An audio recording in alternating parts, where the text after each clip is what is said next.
حضرت فاطمہ کے وصال کا وقت آیا، انتقال کا، تو حضرت اسما بنت امیس کو بلایا اور بلا کے فرمانے لگی تو مجھے غسل دینا اور سوائے میرے شوہر مولا علی کے کسی اور سے مدد بھی نہ لینا۔ فرمایا میں نے علی کو بتا دیا ہے، تمہیں بھی بتا رہی ہوں، جنازہ میرا رات کو اٹھانا اور لکڑیاں لگا کے نا تو اوپر پردہ کر لینا، میرے وجود پر پڑی ہوئی چادر پر بھی کسی کی نظر نہیں پڑنی چاہیے۔ رات کو جنازہ اٹھانا اور رات کو مجھے دفن کر دینا۔ مدینہ منورہ میں حضور کے وصال ظاہری کے 6 ماہ بعد جناب فاطمہ الزہرا کا جنازہ اٹھا تو مسجد نبوی شریف سے ایک شخص اپنی داڑھی آنسوؤں سے بھگوتا ہوا نکلا تو حضرت ابوبکر صدیق نے کھڑا کر کے پوچھا کیوں نبی پاک کے چچا عباس روتے کیوں ہو؟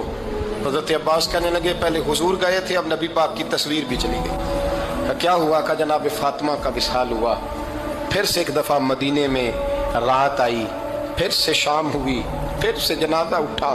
شیر خدا علی المرتضیٰ رضی اللہ تعالیٰ عنہ نے، حضرت عباس نے، حضرت قسم الدین عباس نے، حضرت عبداللہ ابن عباس نے تدفین سے فارغ ہوئے۔ ایک روایت ہے کہ حضرت عباس نے جنازہ پڑھا اور ایک مستند روایت ہے کہ حضرت ابوبکر صدیق نے جنازہ پڑھایا، اور جب جنازہ پڑھا کر کے باہر نکلے تو حضرت علی شیر خدا کی آنکھوں میں آنسو تھے۔ اتنے کالی روتے کیوں ہو؟ فرمانے لگے صرف فاطمہ نہیں گئی، مصطفیٰ کریم کی امت کے لیے دعائیں کرنے والا ایک بڑا ہاتھ رخصت ہوا ہے۔